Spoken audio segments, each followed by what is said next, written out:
Hey guys, तो मैंने अभी थोड़ी देर पहले नेटफ्लिक्स की web series Mercy for None देख के खत्म करी और सच बताऊं यार, ये सीरीज मुझे ठीक ठाक लगी। मतलब बहुत ज्यादा तो मजेदार नहीं थी, लेकिन बहुत ज्यादा बुरी भी नहीं थी सच बताऊं तो। क्योंकि जो रिवेंज ड्रामास होते हैं उसमें आपको बहुत कुछ नया तो देखने को अब नहीं मिलेगा, ऐसा मुझे लगता है। मतलब बहुत एक्स्ट्रा ऑर्डिनरी राइटिंग चाहिए रहेगी कुछ अलग देखने के लिए। लेकिन हाँ, अब जिस तरह के शोज हमें रिवेंज ड्रामास पे देखने को मिलेंगे वो कुछ उसी तरह के होंगे जिस तरह का ये शो भी है।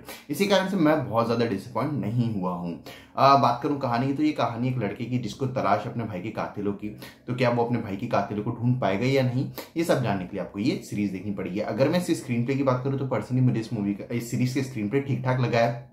बहुत ज्यादा अच्छा तो नहीं था, लेकिन बहुत ज्यादा खराब भी नहीं था। क्योंकि जिस तरह से ये सीरीज स्टार्ट होती है, अपनी पूरी सिचुएशन को स्टैब्लिश करती है, मैं कैरेक्टर साथ इंट्रोड्यूस कराया जाता है, बताया जाता है ये कैरेक्टर्स किस तरह के किस सिचुएशन में क्या कुछ कर रहे हैं। वो सारी चीजें इतनी इंटरेस्टिंग थी कि हमारे स्टार्टिंग से ही सीरीज में एक ठीक ठाक सा कनेक्शन बन जाता है और हम जानना चाहते हैं कि अब आगे क्या होने वाला है और कैसे होने वाला है। फिर जिस तरह से सीरीज आगे बढ़ती है, अपने क्लाइमेक्स तक पहुंचती है, वो सारी चीजें भी मुझे डिसेंट लगी हैं। किसी भी पॉइंट पर ऐसा फील नहीं हुआ कि मैं पूरी तरह से इस सीरीज में इन्वेस्ट हो चुका हूँ, जो कुछ भी चल रहा है उसे पूरी तरह से इंजॉय कर पा रहा हूँ, ऐसा बिल्कुल भी फील नहीं हुआ है। लेकिन हाँ, मैं बोर भी कहीं भी नहीं हुआ था, जो कि एक अच्छी बात है। जहां तक बात है ट्विस्ट एंड टर्न्स की, तो वो भी ठीक ठाक है। किसी भी ट्विस्ट ने मुझे शॉक या सरप्राइज नहीं करा। मैं पूरी सीरीज काफी आराम से प्रेडिक्ट कर पा रहा था, मुझे पता था आगे जाके क्या कुछ हो सकता है। इसी कारण से ट्विस्ट एंड टर्न्स ने मुझ पर इंपैक्ट तो नहीं डाला, लेकिन उनके कारण मैं बोर नहीं हुआ था। कैरेक्टर डेवलपमेंट, कैरेक्टर्स के पीछे डायनामिक्स की बात कर तो वो भी काफी जेनरिक से हैं।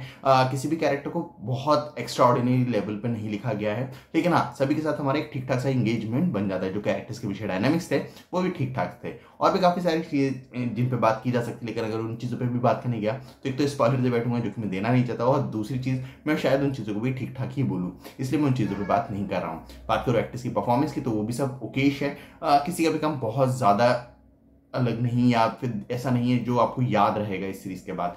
डायरेक्शन और एडिटिंग की बात करूँ, डायरेक्शन भी ठीक ठाक सा ही है।